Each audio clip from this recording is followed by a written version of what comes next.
नहमदुहु व नुसल्ली व नुसल्लिमु अला रसूलिल करीम। अस्सलामु अलैकुम व रहमतुल्लाहि व बरकातुहू। राय इस्लाम में तमाम दोस्तन की खुशामदीद। प्यारा दोस्तों, अज बेहतरीन मालूमात खणी तव्हांजी खिदमत में हाज़िर थियो आहियां।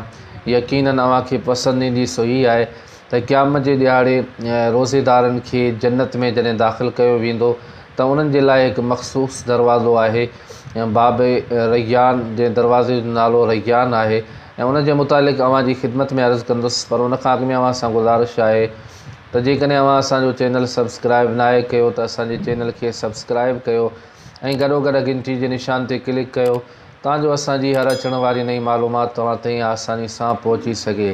त जी हाँ दोस्तों, जेके रमज़ान मुबारक जे महीने में अल्लाह रब्बुल इज़्ज़त जी हुकुम ते लब्बैक चवंदे जेके रमज़ान मुबारक जा रोज़ा रखंदा आहिनि, अल्लाह पाक उन्हनि रोज़ेदारनि खे कई नेमतुनि सां मालामाल फ़रमाए थो, उन्हनि खे कई राहतूं ऐं फ़राहतूं ऐं ख़ुशियूं ऐं नेमतूं ऐं बरकतूं अता फ़रमाए थो।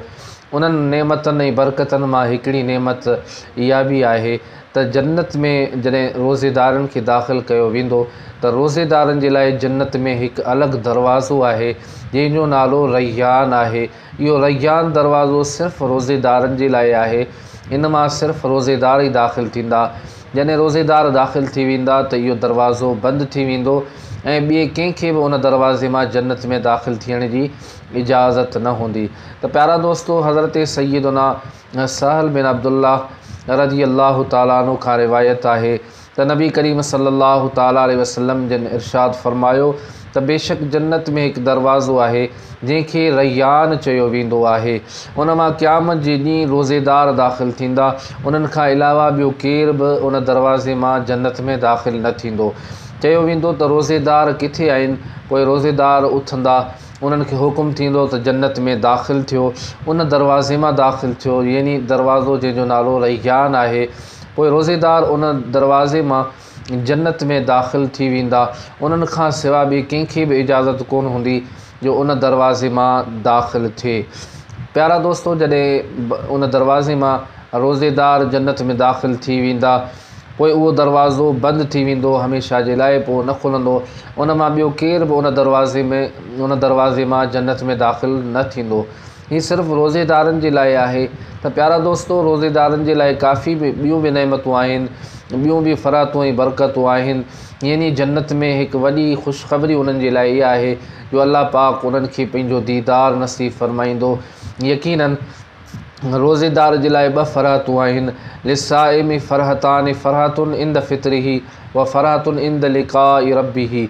नबी करीम सल्लल्लाहु ताला अलैहि वसल्लम इरशाद फ़रमायो त रोज़ेदार जे लाइ ॿ फ़राहतूं आहिनि, ॿ ख़ुशियूं आहिनि। हिकिड़ी ख़ुशी दुनिया जे अंदरि, ॿी आख़िरत में।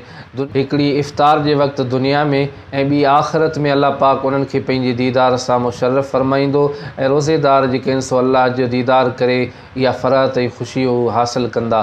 त प्यारा दोस्तों, अल्लाह पाक रोज़ेदारनि जे मथां पंहिंजे नेमतुनि जो नुज़ूल फ़रमायो आहे। उन्हनि खे अल्लाह पाक काफ़ी नेमतुनि सां मालामाल फ़रमाए थो। अल्लाह पाक असां तव्हां सभिनी खे माह रमज़ान मुबारक जी जो क़दुरु करण जी तौफ़ीक़ अता फ़रमाए ऐं असां तव्हां सभिनी खे अल्लाह पाक इन माह मुबारक में रोज़े रखण जी सआदत तौफ़ीक़ नसीब फ़रमाए। अल्लाह पाक असांखे तव्हां सभिनी खे जेके मुस्लमान सभिनी खे अल्लाह पाक पंहिंजी इबादत जो शौक़ु ऐं जज़्बो अता फ़रमाए। प्यारा दोस्तों, ही हुई अॼु जी मालूमात जेका मूं अव्हांजी खिदमत में अर्ज़ु कई। वरी नई मालूमात में अव्हांजी खिदमत में हाज़िर थींदुसि। तेसीं ताईं इजाज़त ॾींदा। अल्लाह हाफ़िज़।